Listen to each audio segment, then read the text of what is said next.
Hello, আসসালামু আলাইকুম। কি অবস্থা সবার? আশা করি সবাই অনেক ভালো আছো। সো এতক্ষণ পর্যন্ত নামপাই এর আমরা কোন কোন জিনিসগুলা শিখেছি এটা যদি একটু রিক্যাপ করি, তাহলে দেখতে পারবে যে সবার ফার্স্টে আমরা কিভাবে টার্মিনালে নামপাই ইনস্টল করতে হয় পিপ দিয়ে ইনস্টল করছি। Simply pip install NumPy. তারপর সেটাকে ইম্পোর্ট করছি। ইম্পোর্ট করার পরে আমরা পাইথনের যে বিল্ট ইন লিস্ট আছে এবং নামপাই অ্যারে দুইটার একটা কম্পারিজন দেখিয়েছি। কম্পারিজন করে আমরা বলেছি যে নামপাই অ্যারেটা এটা হচ্ছে মেমোরি সাফিসিয়েন্ট, অর্থাৎ এটা স্পেস অনেক কম লাগে। তাছাড়াও আমাদের মেশিন লার্নিং এ আমরা যখন ডেটা অ্যানালাইসিস করব তখন নামপাই অ্যারের ইউটিলিটি আমাদের খুব কাজে লাগে। সো এই জন্য আমরা নামপাই অ্যারেটা বেশি প্রাধান্য দিচ্ছি। ঠিক আছে। সো এরপরে আমরা বলেছিলাম লাস্টে যে আরো কিছু ফাংশন আছে যে ফাংশনগুলো আমাদের ইউজ করা যায়, এই ফাংশনগুলো দেখাবো এই ভিডিওতে। ঠিক আছে। সো এর আগের ভিডিওতে সাইজ, শেপ এইগুলো নিয়ে আলোচনা করেছিলাম, কিভাবে একটা ট্রান্সপোজ ম্যাট্রিক্স, এটা তোমাদের টাস্ক ছিল, অনেকে এটা করতে পেরেছো। ঠিক আছে। বা এডিশন কিভাবে করতে হয় এটাও তোমরা অনেকে ট্রাই করেছো, অনেকের হয়েছে অনেকের হয়নি, ওটা তাদেরকে কারেকশন করে দেওয়া হয়েছে। এখন আমি যেটা দেখাবো যে আরো কিছু ফাংশন আছে, যেমন সবার ফার্স্টে আমরা যদি শুরু করি np.once, ভিতরে প্যারামিটার দেওয়া আছে 6। এর মানে কি, আমরা ওয়ান্স ফাংশন দিয়ে বোঝাচ্ছে যে আমরা ওয়ান সংখ্যার একটা নামপাই অ্যারে ক্রিয়েট করব, কিন্তু ওই ওয়ান সংখ্যাটা থাকবে কয়বার? 6 বার।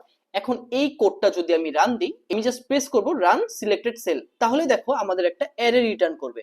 কিন্তু এই জায়গায় একটা কাহিনী দেখো, সবগুলো কিন্তু ফ্লোট হিসেবে রিটার্ন করেছে, দশমিক সংখ্যা। 1 পয়েন্ট, এটা দিয়ে বোঝাচ্ছে 1.0, সবগুলো 1.0 আকারে আছে। ঠিক আছে। সো এটাকে আমি যদি ইন্টিজার আকারে প্রিন্ট করতে চাই, তাহলে আমার যেটা করতে হবে, সিম্পলি আমার এখানে বলে দিতে হবে যে ডেটা টাইপ হচ্ছে ইন্টিজার। তাহলে আমি কি করব, ডি টাইপ ইন্টিজার। এখন এই কোডটাই যদি আমি আবার পুনরায় রান দিই, তাহলে আমার অ্যারের ভিতরের এলিমেন্টগুলো কি আকারে এসে পড়বে? সেগুলো কিন্তু ইন্টিজার আকারে এসে পড়বে, আগে ছিল ফ্লোট আকারে। সেম ওয়েতে জিরোস ফাংশন দিয়েও একই কাজ করা যায়। এবং এই জায়গায় একটা মজার কাজ করছি, মনে করো এখানে যদি আমি দুইটা সংখ্যা দিয়ে দেই, তাহলে ফার্স্ট সংখ্যাটা দিয়ে রো বুঝায়, সেকেন্ড সংখ্যা দিয়ে কলাম বুঝায়। অর্থাৎ এখানে জিরো তো রিটার্ন করবে, ঠিক আছে, কিন্তু এখানে যেটা হবে যে 4/8 একটা ম্যাট্রিক্স আকারে এটা আমাকে রিটার্ন করবে। ঠিক আছে। এখন এই সেলটা যদি আমি রান সিলেক্টেড সেলে ক্লিক করি, তাহলে দেখো আমার আউটপুট আসবে এরকম। কত সুন্দর একটা আউটপুট আসছে। এবং এই জায়গায় কি হয়েছে, একটা অ্যারের ভিতরে দেখো জিনিসগুলা, প্রতিটা রো এক একটা অ্যারে হিসেবে, অর্থাৎ এখানে ডাবল অ্যারে, কিন্তু দেখো এইগুলা আউটার অ্যারে। ঠিক আছে। ভিতরে প্রতিটা রো কি হয়েছে, আবার এক একটা অ্যারে হিসেবে প্রিন্ট হয়েছে। কারণ কি, আমি বলে দিয়েছি যে এক একটা অ্যারেতে কি হবে, 8টা করে এলিমেন্ট থাকবে, কলাম থাকবে, আর অ্যারের সংখ্যা থাকবে কয়টা? 4টা। ঠিক আছে। এই যে রো কলাম আকারে দিয়ে দিয়েছি, এটা কি হয়েছে, এটা কিন্তু একটা নেস্টেড অ্যারে হিসেবে আমাদের সামনে প্রিন্ট হয়েছে। এখন আরেকটা খুবই সিগনিফিকেন্ট একটা ফাংশন নিয়ে কথা বলবো। ঠিক আছে। সো এটা হচ্ছে অ্যারেঞ্জ ফাংশন। অ্যারেঞ্জ ফাংশনটা কি করে, 1 থেকে 20 পর্যন্ত সংখ্যাগুলোকে একদম সর্টেড আকারে প্রিন্ট করে দিবে। এরকম কাজগুলো আমাদের অনেক সময় লাগে, আমরা তো আর বারবার ম্যানুয়ালি টাইপ করব না। আমরা হচ্ছে এরকম একটা ফাংশন থাকলে আমরা সবকিছু এভাবে দেখা যায় ফাংশন দিয়ে করে ফেলতে পারি, খুব ইজিলি কাজটা হয়ে যায়। এখন এই সিলেক্টেড সেলটা যদি আমি রান দিই, দেখো আমার কি হয়েছে, 1 থেকে 19 পর্যন্ত। ঠিক আছে। অর্থাৎ ওই যে আগের নিয়ম, যদি এখানে 20 থাকে তার মানে n-1 পর্যন্ত আমার প্রিন্ট করবে। এখানেও সেম ভাবে একটা অ্যারে রিটার্ন করবে 1 থেকে 19 পর্যন্ত। এখন আমি যদি 20 পর্যন্ত রিটার্ন করতে চাই, সিম্পলি জাস্ট এখানে আমি কি করব, 21 দিয়ে দিব, তারপর আবার সেলটা রান দিলে দেখো এই অ্যারেটা আমার কি করবে, 1 থেকে 20 পর্যন্ত কিন্তু আমাকে রিটার্ন করে দিবে। ঠিক আছে। ওকে। আমি চাচ্ছি কি যে আমাকে শুধুমাত্র জোড় সংখ্যাগুলো রিটার্ন করবে বা বিজোড় সংখ্যাগুলো রিটার্ন করবে, কি করা যায়? এই জায়গায় আমি সিম্পলি যদি 2 দিয়ে দিই, ঠিক আছে, তার মানে 2 গ্যাপ পর পর আমাকে রিটার্ন করবে। এই সেলটা যদি আমি আবার রান দিই, দেখো আউটপুট কত আসবে। কি করবে, 1 থেকে শুরু করে 2 গ্যাপ করে করে 19 পর্যন্ত রিটার্ন করবে। 1 থেকে 19 পর্যন্ত শুধু বিজোড় সংখ্যাগুলো রিটার্ন করেছে। ঠিক আছে। এটা কিভাবে, জোড় সংখ্যাটা কিভাবে করা যায়, এখানে 2 দিয়ে দিব। ঠিক আছে। তাইলে আমার কিন্তু 2 থেকে শুরু করে খালি জোড় সংখ্যাগুলো রিটার্ন করবে। এটা এই সেলটা যদি এখন আবার রান দিই, কি হবে দেখো, 2 থেকে শুরু করে 20 পর্যন্ত রিটার্ন করেছে।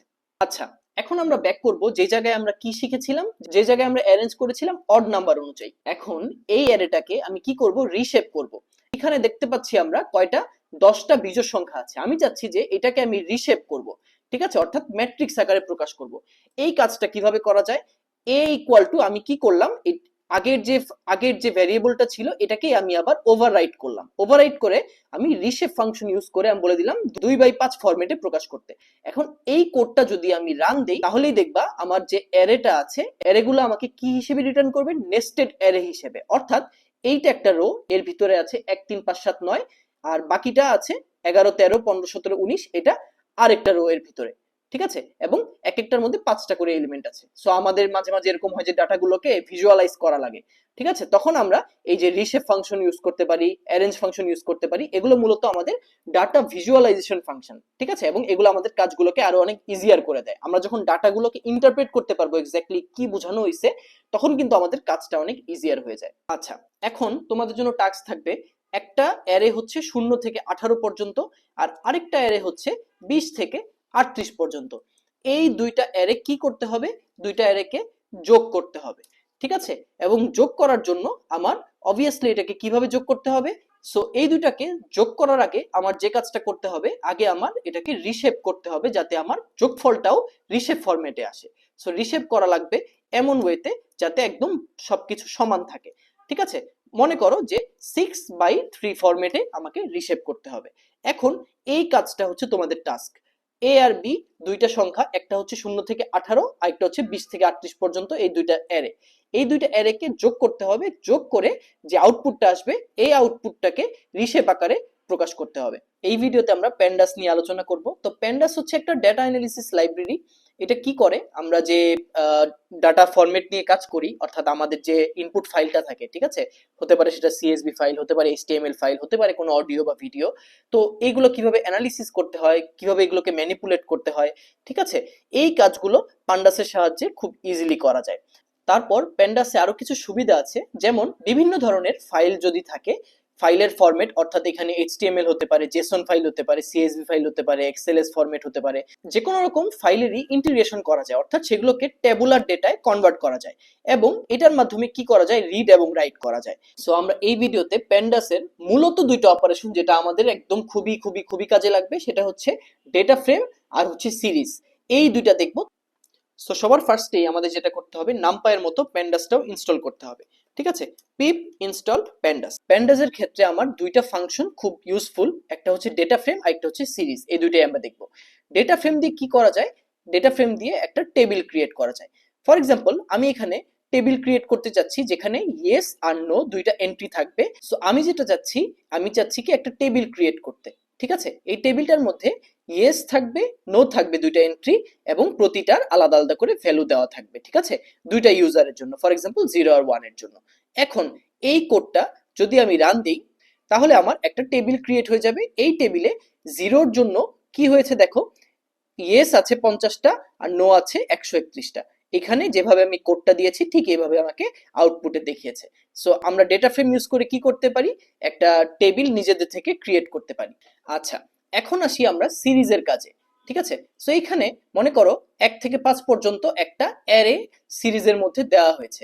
ঠিক আছে, এখন এই কোডটা যদি আমি রান দিই, তাহলে আমার কি দেখাবে দেখো, 1 থেকে 5 পর্যন্ত এই যে আমার যে অ্যারেগুলা ছিল, অ্যারেগুলা একটা টেবিল আকারে আমাকে প্রকাশ করেছে। প্যান্ডাসের আসলে কাজই হচ্ছে যে কোনো কিছুকে সিএসভি ফরম্যাটে নিয়ে আসা, অর্থাৎ যেটা আমাদের ডাটা অ্যানালিসিসের জন্য কাজটা করতে সুবিধা হয়। আমরা ক্যাগেল নিয়ে কিন্তু প্রায় কাজ করব। ঠিক আছে, মেশিন লার্নিং ইঞ্জিনিয়ার মানেই তাদের সবচেয়ে পপুলার বা জনপ্রিয় যে ওয়েবসাইটটা, এটা হচ্ছে ক্যাগেল। তো এখানে আমরা কিভাবে একটা ডেটা সেট ডাউনলোড করতে হয় এটা দেখব। আমার খুবই ফেভারিট একটা ডেটা সেট, এটা দিয়ে আমি মেশিন লার্নিং শুরু করেছিলাম, এবং আমি প্রতি ব্যাচেই এই ডেটা সেটটা দিয়ে কাজ শুরু করি। সিম্পলি কি করবা, গুগলে গিয়ে সার্চ দিবা Kegel house prices data set. তারপর ফার্স্টে যেটা আসবে এটাতে ক্লিক করলে আমাকে কিন্তু অটোমেটিক আমার যে ক্যাগেলে যেখানে ডেটা সেটটা আছে ওখানে নিয়ে যাবে। তারপর এই জায়গায় গিয়ে আমি জাস্ট যদি ডাউনলোড অপশনে ক্লিক করি, তাহলেই আমার যে ক্যাগেলের যে ডেটা সেটটা আছে এটা জিপ আকারে ডাউনলোড হয়ে যাবে। ঠিক আছে, সো এটা প্রথম কাজ হচ্ছে তোমাদের ফার্স্ট এই ডেটা সেটটা ডাউনলোড করে নেওয়া, এবং স্ক্রল করে একটু নিচে গেলেই ডেটা সেটের যে ডিসক্রিপশন এটা কিন্তু আমরা দেখতে পারবো। ঠিক আছে, সো এই জায়গাতে ডেটা সেটের কিছু ডিটেইলস দেওয়া আছে, যেমন এখানে হাউজিং প্রাইস, অর্থাৎ ইউএস এর বিভিন্ন রিজিয়নে হাউসের প্রাইস কত, তারপর এটা কোন এরিয়াতে, কয়টা বেডরুম, কয়টা বাথরুম, কয়টা কততলা বিল্ডিং। ঠিক আছে, তারপর ক্রাইম রেট, এরকম আরো কিছু কিছু প্যারামিটারের জন্য কিছু ডেটা দেওয়া আছে এবং এই ডেটাগুলা দিয়ে আমরা কিছু কিছু অ্যানালাইসিস করতে পারবো এবং এই মডেলিং গুলা ইউজ করে আমরা হাউজিং প্রাইস প্রেডিক্ট করতে পারবো, দেখতে পারবো যে কোন মডেলটা বেশি অ্যাকুরেট এই যে ডেটা সেট আছে এটার জন্য।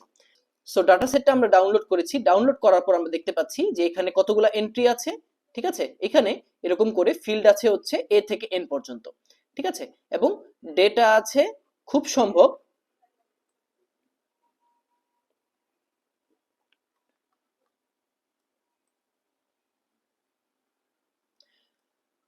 এবং ডেটা আছে খুব সম্ভব 550-র কাছাকাছি, ঠিক আছে। আচ্ছা, 508টা, এবং এগুলোতে অনেকগুলো ডেটা কিন্তু জিরো আছে অথবা এখানে রিডান্ডেন্ট ভ্যালু থাকতে পারে, মিসিং ভ্যালু থাকতে পারে। এগুলো আমরা যখন ডেটা অ্যানালাইসিস করব তখন এগুলো নিয়ে আমরা একদম বিস্তর আলোচনা, এগুলো নিয়ে আমরা একদম ইন ডিটেলস আলোচনা করব যে কিভাবে এইগুলো থেকে গেট রিড অফ করা যায়, ঠিক আছে। সো এতক্ষণ পর্যন্ত আমরা নামপাই এবং প্যান্ডাসের জিনিসপত্রগুলো হালকা পাতলা দেখলাম যে এটা কিভাবে ইউজ করা যায়, কিভাবে নামপাই দিয়ে হচ্ছে ডাটা অ্যানালিসিস করা যায়, কিভাবে প্যান্ডাস দিয়ে ডেটা ফ্রেম এবং সিরিজ ইউজ করা যায়। এটাই আমরা আমাদের ক্যাগেল থেকে যে ডেটা সেটটা নামিয়েছি, প্রাইস প্রেডিকশন ডেটা সেট, ওইটার উপর আমরা এগুলো ইউজ করে দেখবো যে আমাদের ডেটা অ্যানালিসিস কাজটাকে কিভাবে আরো সহজ করা যায়, ঠিক আছে। সো সবার ফার্স্টে আমি কি করলাম, প্যান্ডাসকে ইম্পোর্ট করে নিলাম। এখন এই জায়গাতে আমাদের যে ডেটা সেটটা, এটা আমি কি নামে সেভ করেছি, ড্রাগন ডট সিএসভি, ঠিক আছে। সো এখন আমি জাস্ট এই জায়গায় যদি হাউজিং একটা আলাদা ভ্যারিয়েবল নিয়ে সেটার মধ্যে দিলাম পিডি অর্থাৎ প্যান্ডাস ডট রিড সিএসভি, ঠিক আছে। রিড সিএসভি হচ্ছে এমন একটা ফাংশন যেটা আমার ডেটা সেটের ভিতরে যে ডেটাগুলো আছে এগুলোকে রিড করবে। তখন এই সেলটা যদি আমি রান দেই, রান দিলে দেখো আমার আউটপুটে কি আসে, আউটপুটে কোনো কিছু আসবে না, কারণ সে কি করেছে, রিড করেছে। এখন এগুলোতে আমি যখন এই প্যান্ডাসের অপারেশন গুলা করবো বা নামপাই দিয়ে অপারেশন করব, তখন এই ডেটাগুলো আমাদের সামনে আসবে। চলো তাহলে আমরা শুরু করি। যখনই আমি ইনফো টাইপ করব, সে কি করবে, আমাদের টোটাল ডেটা সেটের একটা সামারি দিবে। এখন এই ফাইলটা রান দিলে আমরা বুঝতে পারবো যে ইনফো দিয়ে কি বোঝাচ্ছে, অর্থাৎ এখানে নন নাল ভ্যালু কয়টা আছে, কাউন্ট কতগুলো আছে এবং সবগুলো ডেটা টাইপ কি ফরম্যাটে আছে, ইন্টিজার না ফ্লোট, এই ফরম্যাটে আছে, ঠিক আছে। আমাকে ওভারঅল একটা ডেটা সেট সম্বন্ধে ধারণা দিয়ে দিবে। এটা হচ্ছে হাউজিং ডট ইনফো, এই ইনফো ফাংশনের কাজ। এই ইনফো ফাংশনটাও প্যান্ডাসের মধ্যে বিল্ট ইন একটা ফাংশন। এবার আরেকটা ডেটা অ্যানালিসিস ফাংশন দেখাবো, সেটা হচ্ছে হাউজিং ডট ডিসক্রাইব। সো এই ডিসক্রাইব ফাংশন দিয়ে করবে কি, এখানে একটা স্ট্যাটিস্টিক্স অ্যানালিসিস করে দিবে, স্ট্যান্ডার্ড ডেভিয়েশন, তারপর মিন, ম্যাক্স, ঠিক আছে। এখন এই কোডটাই যদি, এই সেলটাই যদি আমি রান দেই, তাহলে দেখো আমাকে কি কি দিয়ে দিয়েছে, ঠিক আছে। এখানে কিছু পার্সেন্টাইল দিয়ে দিয়েছে, স্ট্যাটিস্টিক্স এর কিছু কনসেপ্ট, এগুলোতে আমরা যখন স্ট্যাটিস্টিক্স পড়বো তখন এগুলোতে আমরা আসবো। বাট আপাতত দেখাচ্ছি যে ডিসক্রাইব ফাংশনটা দিলে কি হয়, অর্থাৎ প্রতিটা প্যারামিটারের জন্য আমার কাউন্ট, মিন, স্ট্যান্ডার্ড ডেভিয়েশন, তারপর মিনিমাম, ম্যাক্সিমাম, ঠিক আছে, 25 পার্সেন্টাইল, 50 পার্সেন্টাইল, 75 পার্সেন্টাইল, এরকম করে আমার একটা ডাটা অ্যানালিসিস করে দিয়েছে। এখন আমরা যেটা দেখাবো সেটা হচ্ছে কি, এই যে নামপাইটা ইউজ করে এক্স্যাক্টলি কি কি কাজ করা যায়, ঠিক আছে। মনে করো এইখানে আমরা এখনো ট্রেন, টেস্ট, স্প্লিট, আমরা এখনো মেশিন লার্নিং এর কনসেপ্টে ঢুকি নাই। বাট একটা জিনিস আমি জাস্ট দেখাতে যাচ্ছি যে নামপাইয়ের ইউজ কেসটা কি। মনে করো আমাদের কাছে ডাটা আছে, ঠিক আছে। এখন এই ডাটাটা আমরা যদি শাফল না করি, তাহলে হবে কি, যে কোনো একটা দিকে দেখা যাবে যে সবগুলো ওয়ান পড়ে গেছে, যে কোনো একটা দিকে সবগুলো জিরো পড়ে গেছে, অথবা নাল ভ্যালুগুলো সবগুলো একদিকে পড়ে গেছে। সো মনে করো এখানে একটা ট্রেনিং, ডাটা ট্রেনিং এর একটা ফাংশন, এই ফাংশনের ভিতরে আমি এই যে NP dot random dot seed এরকম ফাংশন দিয়ে আমি কি করতে পারি, আমাদের ডাটাগুলোকে শাফল করে দিতে পারি। এই নামপাই দিয়ে আমি যখন ডাটা সেটটাকে শাফল করে দিব, তখন আমার হবে কি, যে ডাটাগুলো ইকুয়ালি ডিস্ট্রিবিউটেড হবে। আমি এখানে একদম পুরোপুরি যে মেশিন লার্নিং এর কনসেপ্ট ইউজ করতেছি তা না, আমি জাস্ট দেখাচ্ছি যে তো নামপাই ইউজ করে আমরা কিভাবে আমাদের ডেটা সেটটাকে আরো শাফল করে এটাকে ওয়েল ডিস্ট্রিবিউটেড করতে পারি, যাতে আমার কোনো প্রকার বায়াসিং না আসে। এই পান্ডাসের অপারেশন গুলা প্লাস হচ্ছে আমরা ফিউচারে ম্যাটপ্লটলিব শিখবো। এটা শেখার পরে তারপর এগুলোর আমরা একদম প্র্যাকটিক্যাল ইমপ্লিমেন্টেশন, যখন আমরা একদম ডেটা অ্যানালিসিসে ঢুকে যাব বা মেশিন লার্নিং মডেল কিভাবে ট্রেন টেস্ট করতে হয় ওইখানে যখন চলে যাব, তখন এগুলো আমাদের আরো ক্লিয়ার হবে, ঠিক আছে। সো এতক্ষণ পর্যন্ত আশা করি নামপাই এবং পান্ডাস আমরা কেন শিখবো এবং এটার যে বেসিক অপারেশন এগুলো আমরা বুঝতে পারছি। সো ফিউচারে যখন আমরা স্ট্যাটিস্টিক্স এবং মেশিন লার্নিং এর যে কনসেপ্টগুলো এগুলো শিখে যাব, তখন আমাদের এই নামপাই পান্ডাসের কনসেপ্টগুলো আরো কাজে লাগবে এবং সেগুলোর ফাউন্ডেশনটা তখন আরো সলিড হবে। So see you in the next video.